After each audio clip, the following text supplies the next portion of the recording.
What's up mga kabuang? For today's video ay magluluto tayo ng tinola. Kaya for today's video ay magtatalop muna tayo ng papaya. So guys, ganito kasi ako magtalop ng papaya guys. Yung buo talaga, tinatalupan ko na siya ng buo. Ayoko nang medyo gayat na para madali siyang talupan. So yung guys, habang ang asawa ko ay naghuhugas ng manok sa labas, ako naman ay nagtatalop ng papaya dito sa loob.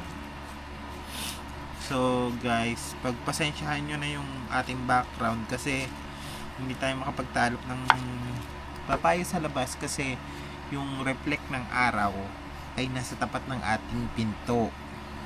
Kasi nangungupahan lang naman tayo dito sa Cavite. Kaya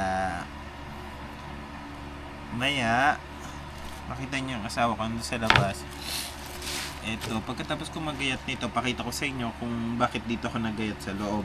Kasi medyo mainit sa labas. Kasi yung mismong araw ay nakatapat sa pinto. At yung pinto namin, syempre, ay andoon yung lamesa. Kaya andito ako sa loob, dito ako nagtatalo para hindi medyo mainit sa labas. Para hindi medyo mainit sa loob pag nagtatalo. So, dalawa lang naman kami mag-asawa kaya konting tinola lang yung lulutuin namin para lang sa aming dalawa. So,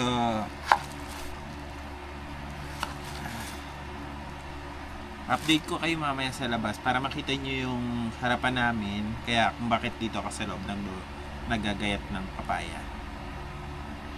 Mga kabuang, ngayon ay tapos na tayo magtalop ng papaya. Dito nga pala yung asawa ko, may dala ng malunggay. Kumakain muna siya. Dito din siya maghihimay na malunggay kasi nga medyo mainit sa labas. Kaya nandito tayo sa loob. Ito guys, tapos na tayo magtalop ng papaya. Tayo ay kukuha na naman cook para magayat naman natin kung papaya. So, pakita ko mamaya sa inyo yung labas ha. Abang-abang lang kayo dyan para makita nyo kung gaano kainit sa labas. Kung kaya nandito kami sa loob, naghihimay. Kita nyo naman guys yung double deck namin, no? Behind my back, hey, this ay meron tayong double deck. Kaya dito kami sa loob kasi medyo mainit nga sa labas guys. So, maya update ko kayo para makita niyo yung labas kung gaano kainit. Yan nga kabuang, pakita ko sa inyo yung labas. O, tingnan nyo guys. Sobrang init. Kaya, yan yung aming lamesa. Bago, yan yung sikat ng araw. Naka-reflect dito sa amin. Kaya medyo mainit sa labas magtalop ng papaya. Kaya nandito kami sa loob. So, yan guys. Kukuha muna tayo ng mangkok para meron tayong lalagyan ng papaya.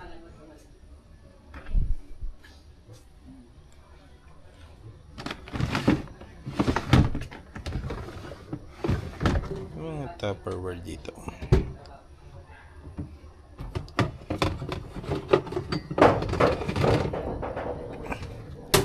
So, ayun nga pala guys, ay 8 years na tayo dito nakatira sa Cavite. Kaya hindi naman kami makaalis sa bahay na to. Ay syempre mabait naman yung may-ari ng bahay. Yun yung asawa ko guys. Mabait kasi yung may-ari ng bahay. Kaya andito pa rin kami. Nanatili pa rin kami dito. Ayan, ako si Kim Chu. Ang sexy sa likod, no, guys? Calendar. Behind, napaka-sexy. So, habang naghihimay yung asawa ko ng malunggay, siyempre gayatin na natin itong papaya. Yung manok, ay huhulihin pa lang. Huli tayo ng manok sa kapitbahay. Tulog pang kapitbahay. Tulog pa kasi yung kapitbahay kaya hindi mahuli yung manok. Ang gusto namin pag nagnakaw kami ng manok ay syempre gising ang kapitbahay para makikita kami at may bablatter.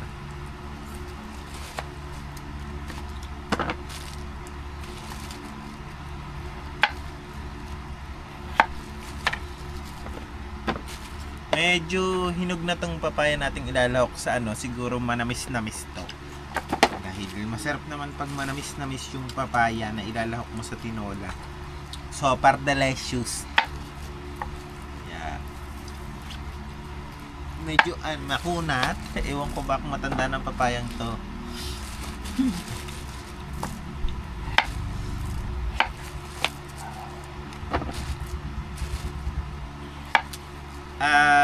Kami ay mga first time vlogger. Kaya alam ko ba gusto namin mag vlog, baka kami ay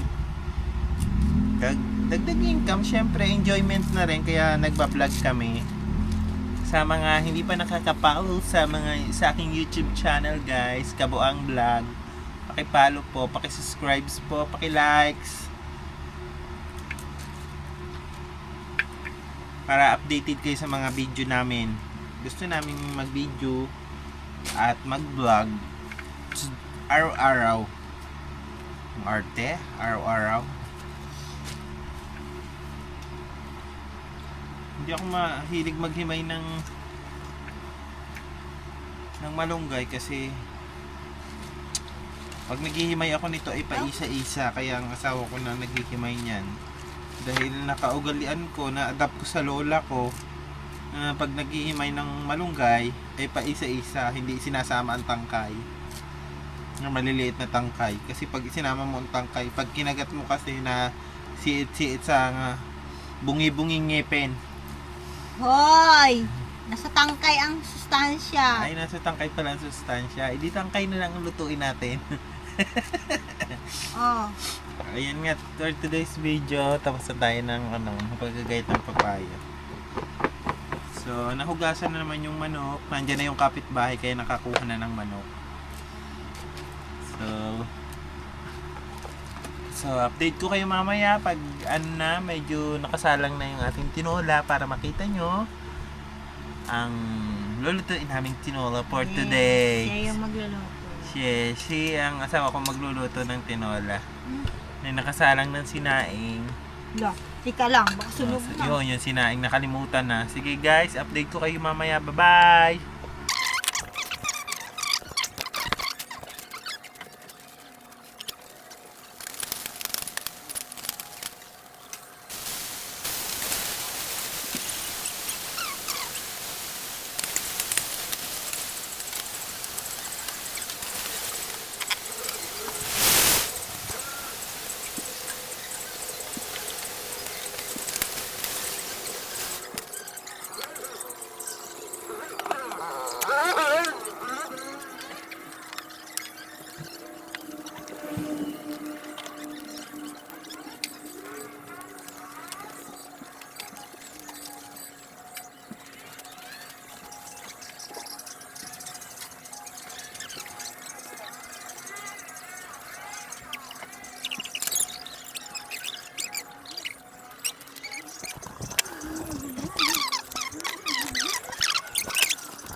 So what's up mga kabuang? Yung niluluto natin tinola ay luto na. Tapos na magluto ng tinola yung asawa ko. Nakasaing na din. Maya maya na lang tayo kakain ng konti kasi medyo maaga pa. Yun guys. Luto na siya. Niloko niya ng tanglad ng asawa ko. Panghuling tanglad. Malambot na ba yung papaya?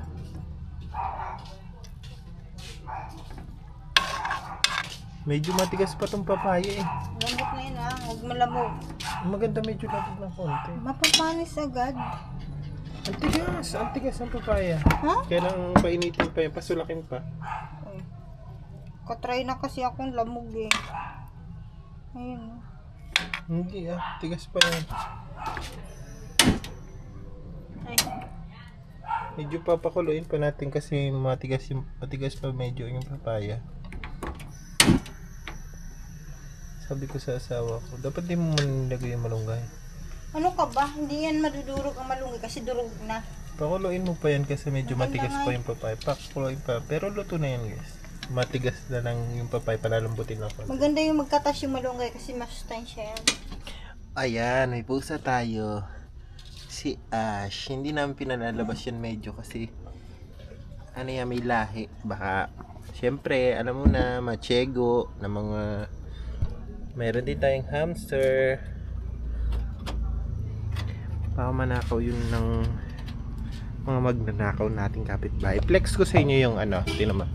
Ito yung labas namin. Syempre, Saan to ilagay? yung gripo doon, guys. Ito sa dulo. Then, ito yung labas namin. Syempre, yung mga hangiran.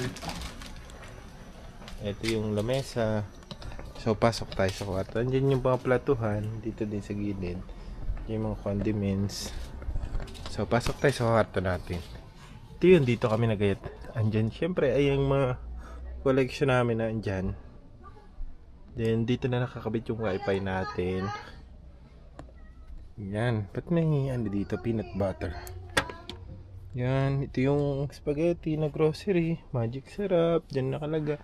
Syempre, yung collection natin ng ano, toys na nakukuha natin sa mga yung clamp gaya ng mga ano, hulog-hulog 5 sa Toys Kingdoms. Pero hindi sa Toys Kingdoms nakuha. So, dito sa aming loob ng kwarto, dito kami natutulog sa lapag. Then, meron kami ditong second floor. Sa second floor, ang nakasakay lang dyan yung mga unan, kumot. Saka meron kami ditong yung mga lumang damit. Saka yan, ito yung pinaglagyan ng aking box na ito. Nilalagay ko lang yan pag nag-long ride kami mag-asawa. Then, sa second floor, syempre may first floor tayo. Ito yung sa first floor, wala din natutulog dyan. Parang ano lang, kung anong mga nakalagay, anything. Dito sa ground floor, dito kami natutulog sa ground floor. Kasi medyo komportable kami at saka malayong makaikot-ikot dito sa ground floor. Ayan, yung ating kisame, syempre, papalibutan ng bulaklak. Ginawa namin yan during pandemic. Yung wiring natin, ayos naman yung wiring natin. May kortina tayo dito for privacy pagpasok pa lang ng kwarto. Ayan. Siyempre, things natin ang dugyot. Diba? Halo-halo. Siyempre, pag sa gabi, pag nag-grave sa gatas, kape, yan, dito, madali lang mag-init. May nilalagyan na namin ng tubig yan sa gabi. At syempre maya na kami kakain para para sabay na kami mag-asawa kasi medyo maaga pa, ang oras pa lamang ay 5:44 ng hapon, kaya medyo maaga pa para kumain ng hapunan. Ayan, thank you sa panonood.